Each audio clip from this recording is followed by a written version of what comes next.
My mom let the girl who poisoned me move into our house, ignored every cry for help, and believed her over me. So I collected evidence for weeks and got her shipped off to a farm with no internet as payback. I was 12 years old when I started getting bullied by Vanessa. It started small, just some hair pulling here, some passive aggression there, but like with all bullying, it escalated. Fast. Within just 2 weeks, she was pouring toilet water into my school bag when I wasn't looking, and one time she even cut up my class project the same day it was due. But when I went home to tell my mom, she didn't care. She probably just has a lot going on right now, honey. How would you know? I responded. She went silent and stared at the ground for 30 seconds before replying. Apparently, my mom was best friends with Vanessa's mom, and her parents had just divorced. You and dad have been divorced for 5 years. You don't see me bullying anyone. I could tell that made my mom sad, but I was too stubborn to apologize. So I just stomped to my room and slammed the door closed. I figured things would improve after that. Spoiler alert, they didn't. Things only got worse. I was in gym class when I felt this unbearable need to go to the bathroom. I proceeded to spend the next hour pooping my brains out before going home early. Turns out Vanessa had put laxatives in my sandwich. When I got home, I expected my mom to give me a huge hug and make me some tea. So when I rang my doorbell and Vanessa was the one to open it, I was so shocked my eyes nearly popped out of my head. My mom instantly pulled me aside and told me her mom was sent to a healing center for people who are very sick. It was rehab. I didn't say anything, just cried until my face swelled up like a balloon. My mom told me it was just for a month. So with my face buried in her chest as she hugged me, I gently nodded. The first day was actually pretty good. Vanessa was quiet and upset, meaning no antics. Even in school, Vanessa was spending so much time crying in the bathroom that she didn't even have time to bully me anymore. Life was pretty sweet TBH, until one day, when I told Vanessa she couldn't borrow a top. At first, she pretended to act all sweet and understanding. Oh, no problem. I understand. Sisterhood. She literally said dying sisterhood out loud. But when I got home, my entire room was turned upside down. My trash bags were ripped open and poured everywhere. My bed frame was broken. My clothes were scattered everywhere. The kitty litter had been poured out onto my pillows. It literally looked like a thief had broken in or something. I couldn't help but scream. My mom ran up the stairs and had the exact same expression on her face. Meanwhile, Vanessa just stood beside us laughing. My mom turned to face her, with both her fists clenched. I felt a chaotic excitement pump through my veins. Honey, I know things are hard right now, but you should really leave Lily alone, she said with a gentle tone. My face contorted like I had just swallowed a lemon whole. Vanessa ended up apologizing. She claimed an unwavering anger had taken over because of her mom being in rehab. I rolled my eyes as she recited the same sob story for the third time, but with no parental protection. I was pretty scared to say no to her after that, and she knew it too. Every day she'd wear my clothes, never bring them to the laundry room, and cut up my tops to make them look cropped. This caused a lot of resentment, so when she asked me to do her homework, I said no, because she was days behind, and I was extremely busy studying for the exams. Are you effing serious? My mom is the one in rehab right now. I sighed and tried to go back to whatever I was doing, but she kept going. You and your mom are so exhausting. If I was your dad, I would have abandoned you too. My mouth went completely dry. I turned to look at her with tunnel vision. My eyes narrowed. What? I asked, my voice dangerously calm. She stood there awkwardly for a few seconds, before resorting to throwing one of my textbooks at me. That's when I heard the footsteps. My mom sprinted up the stairs. Lily, I told you Vanessa is going through something. Be nice. And somehow, the entire thing was twisted to make Vanessa seem like an angel. Again, both of them teamed up on me saying I need to prioritize Vanessa's happiness and think of others. So I turned to face Vanessa and gave her a hug. A can't breathe, tight, I love you so much type of hug. And I could feel her face move into a grin. But she didn't realize I was smirking back. Because my mom may have been fooled, but I wasn't. And rehab or not, my life had become hell. And it was time for Vanessa to pay the price. My first move was gathering evidence. I snuck into the guest room while Vanessa was in the shower and found her phone. She didn't even have a password on it. I scrolled through her texts with her friends where she bragged about all the stuff she'd done to me. I took pictures of everything with my old iPod. Then I found something even better. She had a diary under her mattress where she wrote about how much she hated me and my mom, and how she was purposely trying to make my life miserable. I spent half the night copying the worst pages and putting them in a folder under my bed. I also set up my old baby monitor camera in my room, hidden on my bookshelf. If she tried to trash my room again, I'd have proof. This morning at breakfast, Vanessa was extra nice to my mom, helping with the dishes and everything. But when my mom went to take a shower, Vanessa leaned across the table and whispered, "I'm going to make you wish you were never born." I just smiled and ate my cereal. Little does she know, I'm already 3 steps ahead of her. I'm done being the victim in this story. My mom might not believe me yet, but she will. I have 26 more days until Vanessa's mom gets out of rehab, and I plan to use every single one of them. I know what you're thinking. I'm just a 12-year-old kid. What can I possibly do against someone as manipulative as Vanessa? But that's the thing about being underestimated. No one sees you coming until it's too late. Today at school, I started phase 1 of my plan. I asked my English teacher, Ms. Rivera, if I could talk to her after class. She's always been nice to me, and I had a feeling she might actually listen. I showed her some of the text messages Vanessa sent her friends about putting laxatives in my food. Ms. Rivera's face got all serious, and she immediately called the guidance counselor. I spent lunch period in the counselor's office explaining everything that's been happening, both at school and at home. The counselor, Mr. Garcia, took a lot of notes and said he'd be calling my mom tomorrow for a meeting. I made him promise not to tell Vanessa. When I got home, Vanessa was already there, wearing another one of my shirts. She had cut the sleeves off this time. I just smiled and went to my room. I could tell it freaked her out that I wasn't upset. Good. Tonight, I'm going to start phase 2. I found Vanessa's mom's phone number in my mom's contact list. I'm going to call her at the rehab place tomorrow. My mom might not believe me about Vanessa, but maybe her own mom will. I know this is just the beginning of a long battle. battle. Vanessa isn't going to go down without a fight, but neither am I. I've spent my whole life being the good girl, and where has that gotten me? Nowhere. It's time to fight fire with fire. I have 26 days to expose Vanessa for who she really is and get my life back. 26 days to make sure she never bullies me or anyone else again. 26 days to make my mom see the truth. Game on, Vanessa. Game on. The next morning, I woke up feeling oddly energized. It was like I was in a spy movie or something, except instead of fighting international terrorists, I was just trying to take down a 12-year-old psychopath who happened to be living in my house. I checked my hidden camera setup before leaving my room, still working perfectly. Vanessa was already at the kitchen table when I came down for breakfast, acting all sweet to my mom again. She'd made toast for everyone, probably poisoned mine, and was chatting about some TV show they both watched. I grabbed a granola bar from the pantry instead and stuffed it in my backpack. "Not hungry, sweetie?" my mom asked, looking concerned. I mumbled something about eating later and headed for the door. I didn't miss the little smirk Vanessa gave me behind my mom's back. Whatever, let her think she's winning. At school, I met up with Jessica by our lockers. Jessica's been my best friend since kindergarten, and she's the only person who knows the full extent of my plan. She was wearing this bright yellow sweater that made her look like a walking sunshine, which was kind of perfect because she's always been the optimistic one between us. "Did you call the rehab place yet?" she whispered as we walked to first period. I shook my head. "Doing it this afternoon. I'm more worried about the meeting with Mr. Garcia and my mom." Just then, I spotted Vanessa down the hall with her friends. They were all huddled together, probably plotting something awful. When she saw me looking, she did this fake little wave and smile. I just stared back without reacting. Her smile faltered a bit, which felt like a tiny victory. First period was math, which normally I hate, but today I was too busy planning to care about fractions. Mr. Garcia had told me he scheduled a meeting with my mom for after school, and I was trying to figure out how to make sure Vanessa wasn't there for it. The last thing I needed was her twisting everything around again. During lunch, I sat with Jessica and our friend David. David's kind of a computer nerd, in a good way, and I was thinking he might be able to help me with some tech stuff for my plan. I was in the middle of explaining what I needed when I felt something cold and wet pouring down my back. I jumped up with a yelp. Vanessa was standing behind me with an oops expression, holding an empty juice bottle. "Oh my gosh, I'm so sorry," she said in the fakest voice ever. I totally tripped. The back of my shirt was soaked with sticky apple juice. Some of it had even gotten in my hair. Everyone in the cafeteria was staring, and a few kids were laughing. I took a deep breath. Normally, I'd probably cry or run to the bathroom, but that was the old Lily. Instead, I just grabbed my napkin, dabbed at my shirt, and sat back down. "It's fine," I said calmly. "Accidents happen." The look of confusion on Vanessa's face was priceless. She'd clearly expected me to freak out. When I didn't, she just kind of stood there awkwardly before stomping back to her table. I turned to see David had recorded the whole thing on his phone. "Evidence," he said with a grin, holding up his phone. After lunch, I snuck out to the bathroom and called Vanessa's mom from one of the stalls. My heart was pounding so hard I thought it might explode out of my chest. When someone finally answered, I almost hung up. "Cedar Springs Recovery Center. How may I direct your call?" a woman's voice said. I asked for Vanessa's mom, Mrs. Peterson. There was a long pause, and then the woman told me that patients couldn't receive calls except during certain hours, but she could take a message. I left my name and number, saying it was urgent about Vanessa. I wasn't sure if Mrs. Peterson would call back, but it was worth a try. By the time the final bell rang, my juice-soaked shirt had dried into a stiff, uncomfortable mess. I headed straight to Mr. Garcia's office for our meeting with my mom. To my relief, she was already there, looking confused and a little worried. "Lily, what's going on?" Mr. Garcia said it was important. I took a deep breath and pulled out my folder of evidence. For the next 20 minutes, I showed them everything. The texts, the diary pages, even the video David had taken at lunch. Mr. Garcia's expression got more and more serious, while my mom's face went from confused to shocked to something that looked almost like guilt. "I had no idea it was this bad," she whispered, looking at a particularly nasty text where Vanessa bragged about destroying my science project. "Why didn't you tell me?" "I tried," I said, trying not to sound too accusatory. "You kept saying I needed to be more understanding because of her mom." My mom looked like she might cry. "I'm so sorry, Lily. I thought you were just having normal girl drama. I never imagined she was doing all this." Mr. Garcia cleared his throat. "Mrs. Parker, this is serious bullying behavior. If it were happening just at school, we would handle it with suspensions and counseling. But since Vanessa is currently living in your home," my mom nodded, her jaw set in a way I hadn't seen since the time a telemarketer tried to scam my aunt. "I'll take care of it, tonight." I felt a surge of relief so strong my knees actually wobbled. Finally, someone believed me. But when we got home, Vanessa wasn't there. My mom called her cell phone, but it went straight to voicemail. We waited for over an hour, my mom getting more and more worked up, before we heard a car in the driveway. I peeked out the window and felt my stomach drop. It was Mrs. Thompson, Vanessa's mom's best friend, and Vanessa was with her, looking like she'd been crying. They came inside, and Mrs. Thompson asked to speak to my mom alone. They went to the kitchen while Vanessa and I sat in awkward silence in the living room. She kept sniffling dramatically and giving me these little glances like she was trying to see if I was buying her act. I just stared at the TV, which wasn't even on. After what felt like forever, the adults came back. My mom looked conflicted. "Lily, Vanessa's going to stay with Mrs. Thompson tonight," she said carefully. "We'll talk more tomorrow." I couldn't believe it. "But Mom, tomorrow, Lily," she said firmly. After they left, my mom tried to explain that Mrs. Thompson had already talked to Vanessa about everything, and she'd admitted to some poor choices, but claimed I was exaggerating a lot of it. Apparently, Vanessa had put on this whole big show about how sorry she was,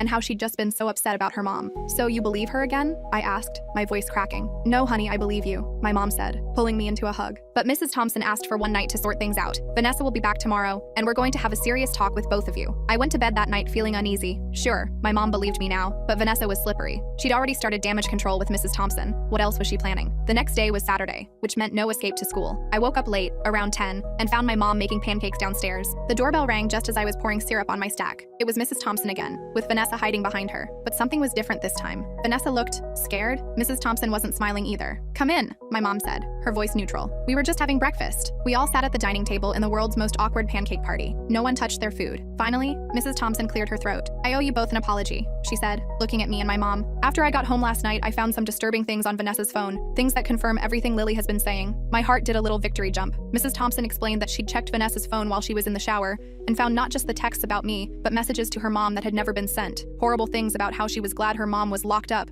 so she could finally have some fun. Vanessa stared at her plate the whole time, her face red. When Mrs. Thompson finished, my mom turned to Vanessa. "Is this true?" she asked quietly. Vanessa didn't answer, just gave a tiny nod. "I've spoken with her mother this morning," Mrs. Thompson continued. "She's extremely upset. She wants Vanessa to come stay with me until she's out of rehab, but understands if that's not possible given everything that's happened." My mom looked at me, clearly asking what I wanted. For a second, I almost felt bad for Vanessa. Almost. "She can stay here," I said finally, "but there need to be rules." And that's how we ended up with the Vanessa rules. She had to stay out of my room completely. She had to ask permission before borrowing anything. She had to do extra chores to make up for the damage she'd caused. And most importantly, if she bullied me or anyone else even one more time, she'd be sent to stay with her grandmother in Michigan, who was apparently super strict and lived in the middle of nowhere. The next week was weird. Vanessa was like a different person. Quiet, polite, always doing what she was told. At school, she avoided me completely. When she saw me in the hallway, she'd turn and walk the other way. My friends thought it was hilarious, but I couldn't shake the feeling that she was just biding her time. I was right. It happened during week 2 of her stay. I was sitting at my desk working on a history project when I heard a weird noise coming from the bathroom we shared. I paused my music and listened. It sounded like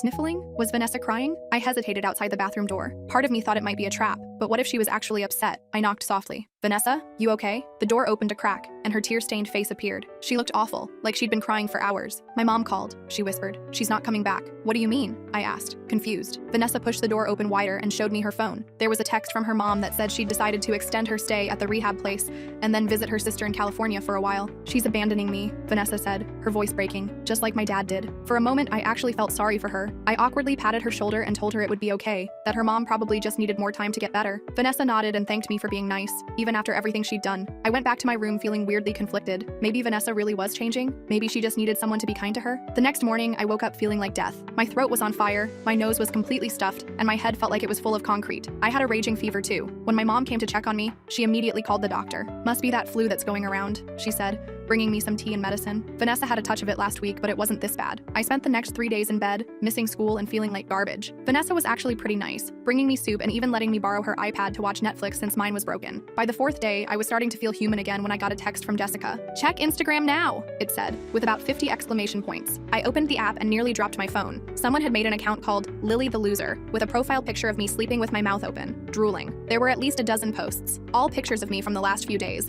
looking awful with my red nose and messy hair, tissues scattered around my bed. The captions were even worse. "Lily's natural state, disgusting." And "This is why she has no friends except losers like Jessica." I felt sick, and not from the flu this time. There was only one person who could have taken those pictures, one person who'd been bringing me food and checking on me all week. I stormed out of my room, still in my pajamas, and found Vanessa in the kitchen with my mom. They were making cookies together like everything was normal. "You posted pictures of me online?" I yelled, shoving my phone in her face. Vanessa's eyes went wide. "What? No, I would never do that." My mom took my phone and scrolled through the account, her face getting darker with each swipe. "Vanessa, these were clearly taken inside our house, inside Lily's room." "It wasn't me," Vanessa insisted, tears forming in her eyes. "I swear, someone must have hacked my account or something." My mom looked skeptical. "Let me see your phone." I can't find it," Vanessa stammered. "I think I left it at school yesterday." I knew she was lying. I'd seen her on it that morning. But before I could say anything, the doorbell rang. My mom went to answer it, leaving us glaring at each other in the kitchen. "You're pathetic," I hissed. "I actually felt sorry for you yesterday." Vanessa's fake tears dried up instantly. "You should see what I'm posting tomorrow," she whispered, a nasty smile spreading across her face. "I got some really good ones when you were throwing up on Tuesday." I was about to lunge at her when I heard voices from the front door. One of them was definitely my mom, but the other was deeper. A man's voice that sounded vaguely familiar. We both turned as footsteps approached the kitchen. My mom appeared in the doorway looking flustered. And guess who was behind her? My dad. I hadn't seen him in almost 8 months. He lived in Ohio now with his new wife and their baby. He wasn't supposed to visit until summer, but here he was, standing awkwardly in our kitchen in his work clothes,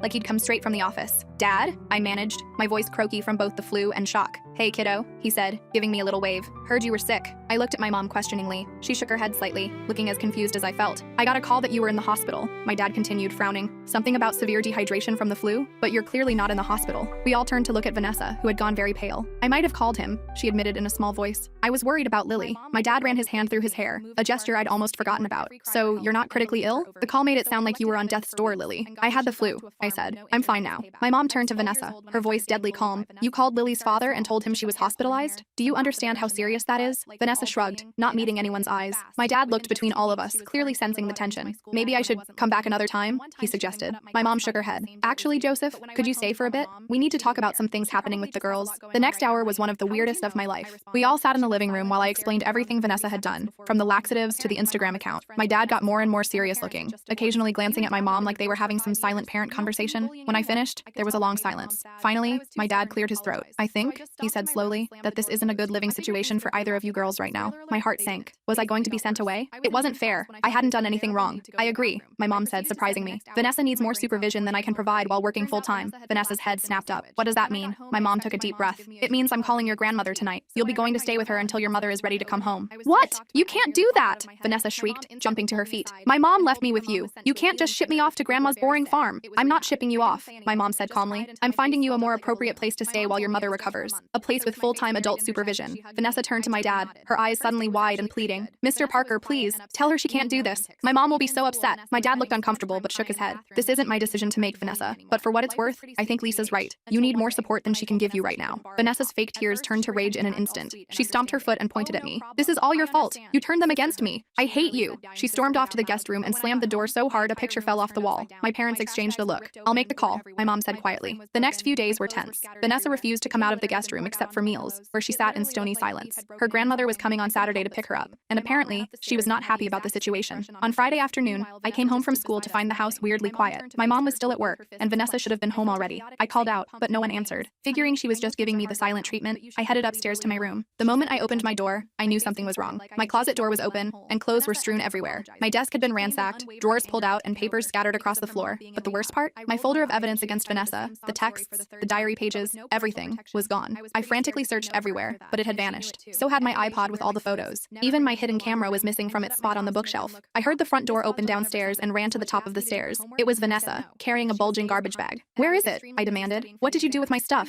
She smiled sweetly up at me. "What stuff? I have no idea what you're talking about." "My folder, my evidence, my camera." I was practically screaming now. "I know you took it." Vanessa shrugged, still smiling. "Prove it." And that was the problem. Without my evidence, I couldn't prove anything. It would be my word against hers. Again. "Your mom already called my grandma," Vanessa said, heading for the stairs. "So I guess you won. But good luck ever making anyone believe you again." I watched her saunter up the stairs and into the guest room, the garbage bag slung over her shoulder. I had a sinking feeling I knew exactly what was in that bag, and what was about to happen to it. I needed to act fast. I called David, hoping he still had the lunchroom video on his phone. He did, but that was just one small piece of evidence. I needed more, and I needed it before Vanessa's grandma arrived tomorrow. That night at dinner, Vanessa was weirdly cheerful, chatting with my mom about how excited she was to see her grandma. My mom seemed relieved by the change in attitude, but I knew better. Vanessa thought she'd won. After dinner, I waited until everyone was occupied, my mom on a work call, Vanessa in the shower, and snuck into the guest room. I had to find that garbage bag before she destroyed everything. It wasn't in the closet or under the bed. I was about to give up when I noticed the window was open slightly, despite it being freezing outside. I looked out and saw the edge of something black poking out from behind the gutter, the garbage bag. She'd hidden it on the small roof section outside her window. I leaned out as far as I dared, straining to reach it, but it was just beyond my fingertips. "What are you doing in my room?" I nearly fell out the window in surprise. Vanessa was standing in the doorway, her hair wrapped in a towel, glaring at me. "Nothing," I said quickly, pulling myself back inside. "I was just looking for my hairbrush. I thought you might have borrowed it." "Right," she said sarcastically. "Get out." I left, but not before noticing her phone sitting on the nightstand, unlocked. An idea started forming in my head. I might have lost my original evidence, but maybe I could get something even better. The next morning was chaos. Vanessa's grandma was coming at noon, and there was a flurry of last-minute packing and preparations. I kept my head down, pretending to be busy with homework while watching Vanessa out of the corner of my eye. Around 11:30, my opportunity came. Vanessa went to take one last shower, and my mom was outside bringing in the garbage cans. I darted into the guest room and grabbed Vanessa's phone. My hands were shaking so badly I could barely type, but I managed to open her messages and start scrolling. There were dozens of texts to her friends about me, each one worse than the last. I forwarded as many as I could to my own number before I heard the shower turn off. I quickly put the phone back exactly where I'd found it and slipped out of the room. My own phone was buzzing nonstop as the messages came through. There were so many. Screenshots of the Instagram account she'd made about me, plans to put laxatives in my food, even a message where she bragged about trashing my room. 10 minutes later, a car pulled into our driveway. Vanessa's grandma had arrived. She was a stern-looking woman with silver hair pulled into a tight bun. She barely barely smiled as my mom greeted her at the door. Vanessa came downstairs with her suitcase, looking like she was going to a funeral. When she saw her grandma, she put on a big fake smile and ran to hug her. "Oh, Grandma, I've missed you so much," she gushed. Her grandma patted her back awkwardly. "Hello, Vanessa. Are you ready to go?" I stayed in the background, not wanting to make a scene, but as they were about to leave, I couldn't help myself. I stepped forward, phone in hand. "Mrs. Peterson," I said, trying to keep my voice steady. "Before you go, there's something you should see." Vanessa's eyes widened in panic. "We need to go, Grandma. We'll miss our flight." "There's no rush," her grandma said, looking at me curiously. "What is it, dear?" I handed her my phone, opened to the messages Vanessa had sent about me. "I thought you should know what Vanessa's been doing while she's been staying here." Mrs. Peterson took the phone and began scrolling, her expression growing darker by the second. Vanessa tried to snatch the phone away, but her grandma held it out of reach. "Vanessa Christine Peterson," she said in a voice that could have frozen lava. "What is the meaning of this?" Vanessa's face crumbled. "They're lying. They're all against me because my mom's in rehab. They're trying to make me look bad." Her grandma continued scrolling, shaking her head. "These are from your phone, Vanessa, to your friends." She looked up at my mom. "Mrs. Parker, I owe you an apology. It seems my granddaughter has been less than honest about her situation here." My mom nodded, putting her arm around my shoulders. "It's been a difficult time for everyone." Vanessa was crying now, real tears this time. "I'm sorry, okay? I didn't mean it. I was just upset about my mom." Her grandma handed my phone back to me with a grim smile. "Thank you for bringing this to my attention, Lily. Rest assured, Vanessa will have plenty of time to reflect on her actions at my house. There's no internet, and the nearest neighbor is 3 miles away." As they walked to the car, I heard Vanessa's grandma saying something about consequences and learning respect. Vanessa threw one last venomous look over her shoulder at me before getting into the car, and just like that, she was gone. My mom closed the front door and leaned against it with a huge sigh. "Well," she said finally, "that was intense." I nodded, suddenly feeling exhausted. "Yeah." She pulled me into a hug, squeezing me tightly. "I'm so sorry I didn't believe you sooner, Lily. I should have listened to you from the beginning." "It's okay," I said, and surprisingly, I meant it. It wasn't entirely okay yet, but it would be. That night, my dad came over again, this time planned. We ordered pizza and watched a movie together, just the 3 of us. It was almost like old times, except not really, but it was nice. As I was getting ready for bed, my phone buzzed with a text from a number I didn't recognize. "This isn't over, Lily Parker. Enjoy your victory while it lasts." I stared at it for a long moment before deleting it. Maybe Vanessa was right. Maybe this wasn't over. But I wasn't the same pushover I had been 3 weeks ago. If she wanted to continue this war when she eventually came back, she'd find I was ready. But for now, I had my room back, my life back, and most importantly, my mom back on my side. And after everything that had happened, that felt like enough of a win for me. I had no idea if I'd hear from Vanessa again after that text. Part of me hoped she'd stay at her grandma's farm forever, milking cows and picking vegetables and whatever else people do on farms, but I'm not that lucky. 2 weeks after Vanessa left, I was finally starting to feel normal again. My room was back to its usual mess, but like, my mess, not someone deliberately trashed it mess. I was doing okay in school, and Jessica and I were hanging out almost every day. Then I got another text from that same unknown number. "Mom's coming home next week. Guess who's coming with her?" My stomach did this weird flip-flop thing. I showed the text to my mom, who frowned and called Mrs. Peterson, Vanessa's mom, right away. Turns out she really was coming home, but Vanessa was supposed to stay with her grandma for another month. My mom and Mrs. Peterson talked for like half an hour, and when she hung up, she looked relieved. "Vanessa's mom agrees she should stay with her grandmother," she told me. "She's making really good progress in rehab and doesn't want to risk any setbacks." I should have felt better, but something still felt off. Vanessa wasn't the type to give up so easily, and I was right to worry. The next day when I got home from school, there was a package on our doorstep with my name on it, no return address. I brought it inside and carefully opened it, half expecting a glitter bomb or something equally annoying. Instead, I found a plain white envelope and a cheap plastic bracelet, identical to the friendship bracelet Jessica had given me last year that went missing during Vanessa's stay. The note inside simply read, "I know where you sleep." Okay, so maybe that sounds super dramatic written out like that, but with Vanessa, I knew it wasn't just some empty threat. I showed my mom, who immediately called the police. They came over, looked at everything, and told us they couldn't really do anything since it wasn't an explicit threat, but they took the package and said they'd keep it on file. That night, I barely slept. I kept imagining Vanessa somehow sneaking into our house, standing over my bed with scissors or something. I ended up pushing my dresser in front of my door before finally falling asleep around 3 a.m. The next few days were quiet. Too quiet. I kept waiting for the other shoe to drop. Was she just trying to mess with my head? It was working if that was the goal. A week passed with nothing. Then, on Tuesday, I walked into my classroom and froze. There, sitting in the back row like she'd never left, was Vanessa. Our eyes met, and she gave me this super fake smile and little finger wave. I felt like I was going to throw up. During lunch, I cornered our homeroom teacher, Mr. Davies, and asked him what was going on. Vanessa's mother requested she be allowed to finish out the school year here, he explained. Something about continuity in education. I understood she wouldn't be returning to your home, though. I nodded numbly and walked away. At least she wasn't living with us again. That was something. I managed to avoid her for most of the day, but as I was walking to my last class, she suddenly appeared beside me. "Miss me?" she asked, her voice sickly sweet. "Not even a little," I replied, walking faster. "That's not very nice," she said, keeping pace with me, "especially after I brought you a present." I stopped walking. "What are you talking about?" She just smiled and continued down the hall. "You'll see." When I got home that afternoon, I checked every inch of my room, looking for whatever present she might have left. I found nothing, which somehow made it worse. Was she bluffing, or had I just not found it yet? I told my mom about seeing Vanessa at school. She looked worried but tried to reassure me. "She can't hurt you anymore, Lily. Everyone knows what she did now, and she's living with her mom, not us." But I couldn't shake the feeling that Vanessa wasn't done with me yet, and the next day at school proved me right. When I opened my locker before first period, Dozens of small paper scraps fluttered out onto the floor. I bent down to pick one up and felt my blood run cold. It was a tiny piece of a photograph. My photograph. The one of me and my dad from last Christmas that I kept on my desk. Someone had cut it into confetti-sized pieces. I looked up and saw Vanessa watching from down the hall, that same smug smile on her face. I didn't give her the satisfaction of seeing me upset. I just calmly collected all the pieces I could find and put them in my backpack. But inside, I was freaking out. How had she gotten that photo? Had she been in our house again? Or had she taken it before she left? That afternoon, I went to Jessica's house instead of going straight home. I needed to figure out what to do. Vanessa clearly wasn't going to leave me alone. You need to go nuclear, Jessica said after I explained everything. Like, full-on mutually assured destruction. What does that even mean? I asked, flopping back on her bed. It means you need dirt on her that's so bad she'll be too scared to ever mess with you again, Jessica explained like it was obvious. I already tried that, I reminded her. I had tons of evidence and she still came back for more. Jessica tapped her chin thoughtfully. What if we set a trap?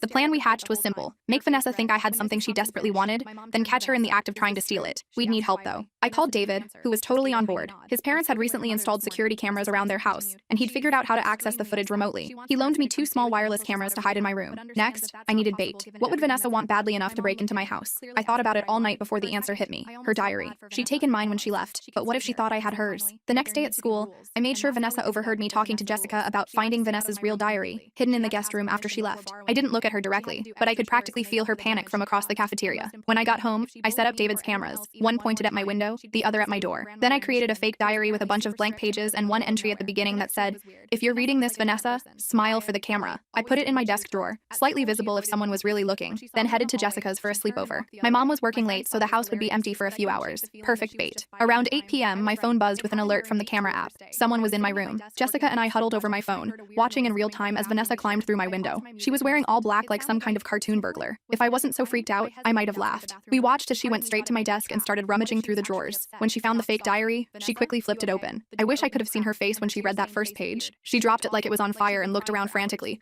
finally spotting one of the cameras. She bolted back to the window and disappeared. The whole thing took less than 2 minutes. "We got her!" Jessica squealed, high-fiving me. "Breaking and entering. That's like an actual crime." I immediately called my mom, who called the police. By the time I got home, 2 officers were taking statements in our living room. They watched the footage and confirmed it was definitely grounds for charges. "We'll need to speak with the girl and her mother," one of the officers said. "Given her age, this will likely be handled in juvenile court, but it's still very serious." I nodded, feeling weirdly calm. It wasn't about revenge anymore. I just wanted Vanessa to get the help she obviously needed and to leave me alone. The next day at school, Vanessa wasn't there, or the day after that. By Friday, rumors were flying. Everything from she'd been arrested to she'd moved to Canada. The truth came out the following Monday when our principal made an announcement that Vanessa had withdrawn from school to focus on her health. Mrs. Peterson called my mom that evening to apologize. Apparently, Vanessa had been lying to her about everything, claiming she was staying with friends when she was actually sneaking out to mess with me. After the break-in incident, they decided Vanessa needed more intensive help than her mom could provide. She was being sent to a boarding school in Vermont that specialized in troubled teens. "So she's just gone?" I asked when my mom told me. Part of me couldn't believe it was really over. "For now," my mom said. "The court gave her the option of the boarding school or juvenile detention. She'll be there at least until the end of the school year." I should have felt 100% relieved,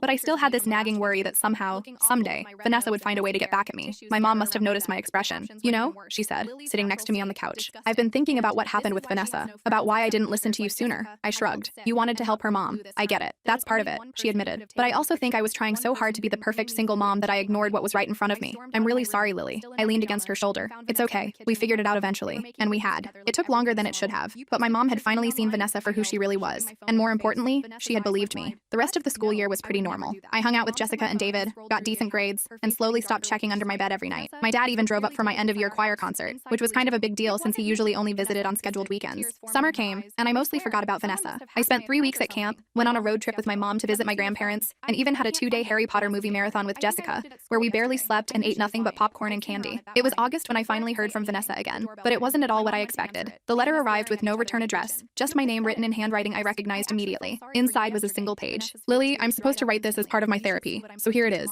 I'm sorry for what I did to you. It wasn't about you, really. I was angry at my mom and took it out on you because you were there. That doesn't make it okay. I won't be coming back to our school. My mom is moving us to Colorado to be closer to my aunt. I hope things are good for you." It wasn't exactly a heartfelt apology, but it was something. I showed it to my mom, who read it carefully before handing it back. "Do you think she means it?" I asked. My mom considered for a moment. "I think it's a start. People can change, especially kids, but they have to want to." I folded the letter and put it in my desk drawer, not because I wanted to keep it, but because it felt like closing a chapter. Vanessa had been this huge, scary thing in my life for months, and now she was just a girl who made bad choices. When school started again in September, I was almost 13 and starting 7th grade. The hallways felt different somehow, safer. I had my friends, my mom had my back, and even my dad was making more of an effort to be around. I sometimes think about what I would tell my past self if I could go back to when this all started. I'd probably say that standing up for yourself isn't always easy, but it's always worth it. That adults don't always get things right the first time, but good ones will listen eventually. And maybe most importantly, that even the worst bullies are just people with their own problems. But mostly, I tell myself that it gets better. Not because the world changes, but because you do. As for Vanessa, I don't know if she ever really changed, or if that letter was just something she had to write for therapy. I hope she's doing better now, somewhere in Colorado with her mom. Not because I forgive her for what she did. I'm not sure I ever will completely, but because I don't want to carry that anger around anymore. It's been almost a year since everything happened, and honestly, life is pretty good now.